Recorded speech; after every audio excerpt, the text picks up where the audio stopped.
ধর্ষণের ঘটনাটা ভয়ানকভাবে বেড়ে গেছে, ঠিক ধর্ষণের ঘটনাটা বাড়লো কেন? এবং সেটা তো আসলে ইন্ডিভিজুয়াল লেভেলের অপরাধ প্রবণতা, এটা তো সংঘবদ্ধ কারণ না এবং কোনো ধর্মীয় গোষ্ঠীর সাথেও তারা লিঙ্কড না। এই প্রবণতাকে আপনি কিভাবে ব্যাখ্যা করবেন? ধর্মীয় গোষ্ঠীর সঙ্গে লিঙ্ক কিনা সেগুলো তো রাষ্ট্রের দিক থেকে দায়িত্ব ইনভেস্টিগেট করে গোয়েন্দা তৎপরতার মধ্যে আপনার বের করা। কিন্তু এটা আসলে গবেষণা করবার বিষয়। কিন্তু রাষ্ট্রের যে একটা লিনিয়েন্ট, তাদের প্রতি একটা হচ্ছে আরেক দিকে তাকিয়ে থাকার যে দৃষ্টিভঙ্গি, সেটা তো খুব পরিষ্কারভাবে দেখা গেছে। আর আমাদের সমাজটা তো পুরুষতান্ত্রিক হয়ে উঠেছে। আমি আগেই বলছি, প্রোটো-ফ্যাসিস্টদের কোনো সংখ্যার কোনো শেষ নাই।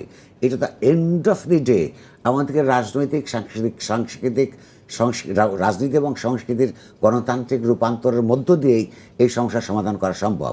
অনেক দিন সমাজের মধ্যে অগণতান্ত্রিকতা থাকলে, রাজনৈতিক মননের মধ্যে স্বৈরতান্ত্রিকতার বিকাশ ঘটলে, সেখানে আর পুরুষতান্ত্রিকতা যেহেতু নিজেই নারীকে একটা পণ্য হিসেবে, ভোগ্য বস্তু হিসেবে দেখে, সেগুলো আরও অনেক বেশি আপনার উচ্চকিত হয়ে ওঠে।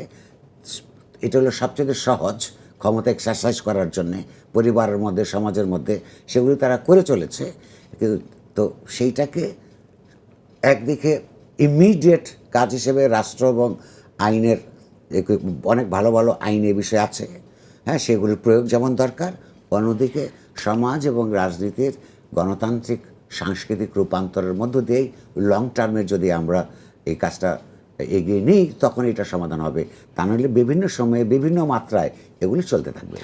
আপনি জানেন যে ধর্ষণের মামলার বিচার নিয়ে একটি সিদ্ধান্ত এসেছে। আমরা দেখলাম যে ধর্ষকদের দ্রুত বিচারের দাবিতে অনেকে রাস্তায় নেমেছে এবং ঢাকা ইউনিভার্সিটিতে মিছিল হয়েছে।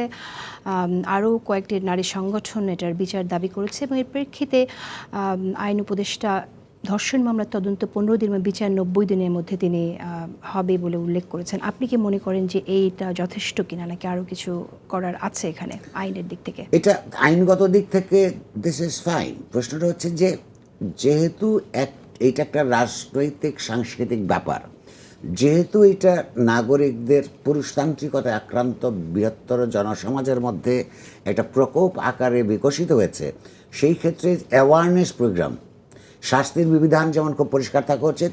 এই যে এখনও পর্যন্ত আমরা রাষ্ট্রের রেডিও, টেলিভিশন ইত্যাদি, এমনকি রাষ্ট্রের উদ্যোগে প্রাইভেট সেক্টর যত মিডিয়াম আছে, এমনকি সামাজিক যোগাযোগ মাধ্যমের মধ্যে রাষ্ট্রের দিক থেকে যেই প্রচারণা, তার উদ্যোগ, তার কনসার্ন এবং এগুলোর পরিণতি, তার জন্যে অপরাধ হিসেবে তার পরিণতি, সমাজ হিসেবে তার পরিণতি এবং এই দেশটার আপনার সুনাম ক্ষুণ্ণ হওয়ার যে পরিণতি ইত্যাদি, এগুলো সম্পর্কে রাষ্ট্রের একটা কর্মযজ্ঞ গ্রহণ করা উচিত বলে আমি মনে করি।